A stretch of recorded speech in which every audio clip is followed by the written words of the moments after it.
নমস্কার বন্ধুরা, সুপ্রভাত। স্বাস্থ্য সচেতন চ্যানেলে আপনাদের সবাইকে স্বাগত। আশা করি আপনারা ভালো আছেন, সুস্থ আছেন। আগামী দিন সুস্থতা কামনা করি। আজকে আপনাদের সাথে আলোচনা করব সুস্থতার গোড়া থেকে। আমরা বাড়িতে খাদ্য গ্রহণ করি যেসব বাসনপত্রের মধ্যে, সেই বাসনগুলো কতটা জীবাণু মুক্ত বা ভাইরাস মুক্ত, সেগুলো আমাদেরকে বিশেষ নজর দিতে হবে।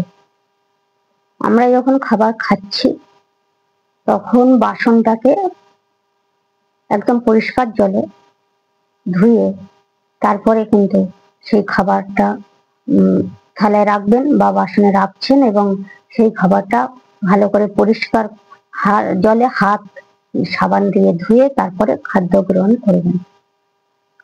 এতে করে বাসনে কোনো রোগ জীবাণু যদি না লেগে থাকে এবং হাতে যদি কোনো রোগ জীবাণু না লেগে থাকে, তাহলে আমরা ভিতর থেকে সুস্থ থাকব।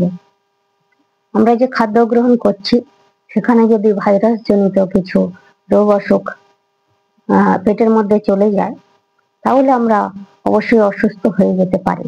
এই জন্য আমি বিশেষ করে আপনাদেরকে অনুরোধ করব, আপনারা যেসব বাসন খাওয়ার জন্য ব্যবহার করবেন বা রান্নার জন্য ব্যবহার করছেন, সেগুলো কতটা পরিষ্কার পরিচ্ছন্ন আছে সেদিকে বিশেষ নজর দেবেন। বাড়িতে প্রত্যেকের হয়তো আরশোলা, মশা মাছি কিংবা মাকড়সা ইত্যাদি থাকে, এবং আমরা যখন বাসন ধুয়ে রাখছি সেখানে গিয়ে মুখ দিতে পারে, সেখানে লালা ফেলে রাখতে পারে।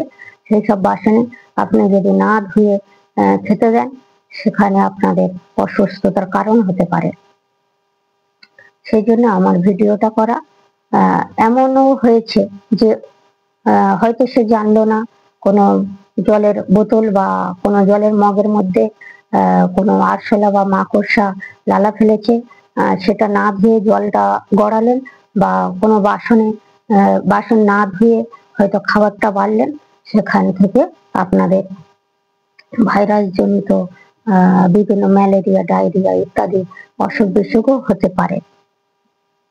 তো বন্ধুরা, এই জন্য আমি আপনাদেরকে বলছিলাম যে আপনারা সুস্থ থাকার জন্য, গোড়া থেকে যে সুস্থতা কামনা করে, সেই জন্য বলছিলাম যে আপনারা সবসময় পরিষ্কার পরিচ্ছন্ন থাকবেন।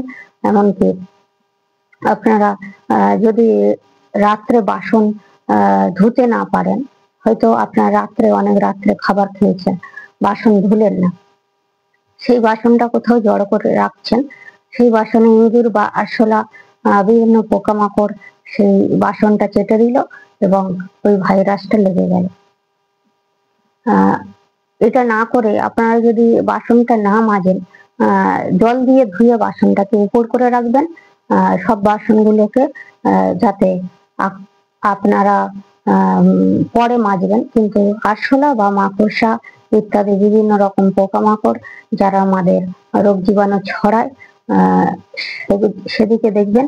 এবং ইঁদুরও অনেক সময় মুখ দিয়ে খাবারগুলো খাওয়ার চেষ্টা করে, বিভিন্ন টোকাটা বা মাছ মাংস ইত্যাদির হাড় বা ভাত খাওয়ার জন্য আসে, এবং ইঁদুর থেকেও নানান রকমের অসুখ বিসুখ হয়। তাই যদি না বাসন সঙ্গে সঙ্গে খাবার সঙ্গে সঙ্গে না মাজতে পারেন, তাহলে অন্তত ভাত বা অবশিষ্ট যে খাদ্যগুলো বাসনে থেকে যায় সেগুলো আপনারা ডাস্টবিনে ফেলুন। ফেলে দিয়ে অন্তত জল দিয়ে ধুয়ে বাসনটাকে উপর করে রাখুন, যদি পরে মাজেন। আর যদি সঙ্গে সঙ্গে মেজে নেন তো খুবই ভালো।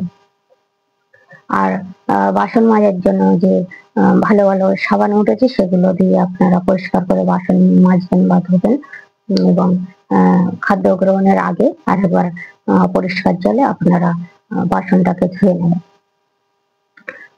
আর বলবো বন্ধুরা, যে আপনারা যেখানে বাসন রাখছেন সেটা যদি একটা লকার হয় বা ঢাকনা দেয়া জায়গা হয়, সেটা খুবই ভালো হয়।